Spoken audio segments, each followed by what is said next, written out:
love the opportunity to be taking Queensland forward, and that's what we are doing, inch by inch. And this time next year, I am absolutely confident we will have an even stronger story to tell, and Queenslanders will be able to see that this pain is worth it. But surely the thought of why do it, why endure all the constant brickbats, that must have crossed your mind. I would not have put my hand up as a candidate for the Premier of Queensland earlier this year if I wasn't up for some of the difficult responsibilities that come with this job. I knew then, the world knew then, that 2009 was not going to be an easy year.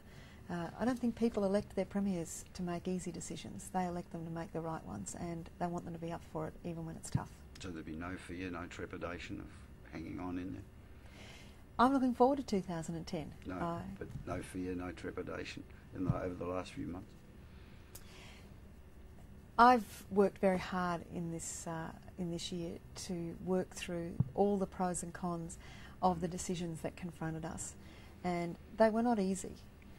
But I didn't face them with fear. I faced them with confidence, because I know that Queensland is a great place to be. We are the state that people in this country are all envious of, and despite some naysayers out there, despite the critics from time to time, people are still voting with their feet. You've been likened now to arch-conservative Maggie Thatcher and your tough approach, hang on in there, to privatisation. That's quite a transformation from your left of centre leanings.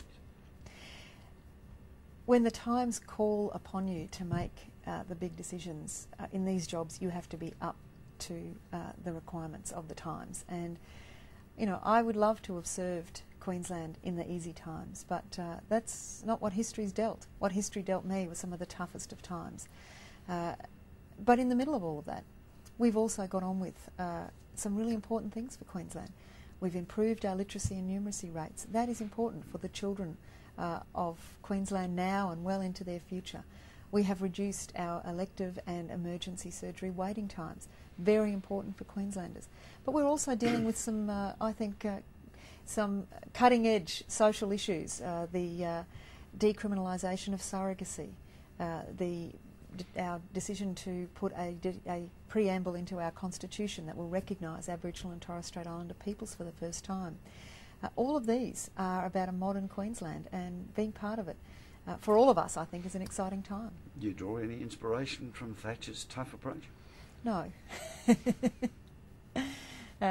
She wasn't for turning, and you're not over privatisation, are you?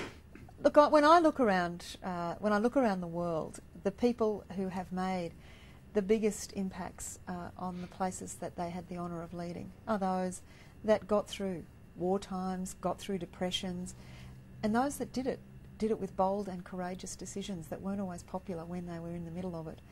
When I look at Queensland's history, we've celebrated our 150 years this year, and I look across the 150 years of Queensland's achievements, and it's been the people who made big, bold, often unpopular decisions that have taken us forward, and that's what I'm going to keep doing. So there's a bit of Thatcherite in there?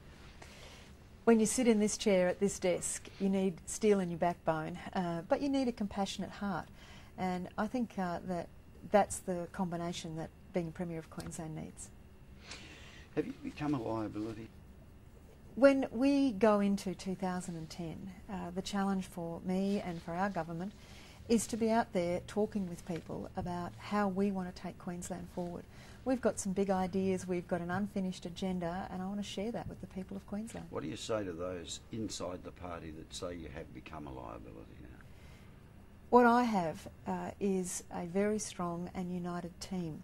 When you go through hard times, there's always a few who'll quibble on the outskirts, but ultimately we've got a caucus that understands how difficult the economic circumstances in Queensland are, and they share my determination to overcome them. At the next poll? Look, I'm not even contemplating. I know you wouldn't, but a lot of people say that if it got real bad, Anna would do the right thing. I am not contemplating the next election right now. What I'm looking forward to is 2010, bedding down and implementing the big decisions we made this year, but rolling the agenda forward.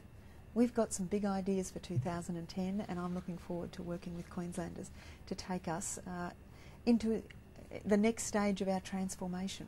The last 2 decades have seen Queensland transform itself, and we've got so much more ahead of us, and that's what I want to be part of. So this is make or break year for you? Crash through or crash out? 2010 will be the middle year of this 3-year term. That's the year when you really have to bed down your election commitments. We made a number of very important promises. We've started to implement all of them, but we need to bed them down and see them realised. That's what this year will be about. And if your popularity is still at a low ebb this time next year, would you then start to consider your future as leader? I'll cross those sort of bridges when I come to them.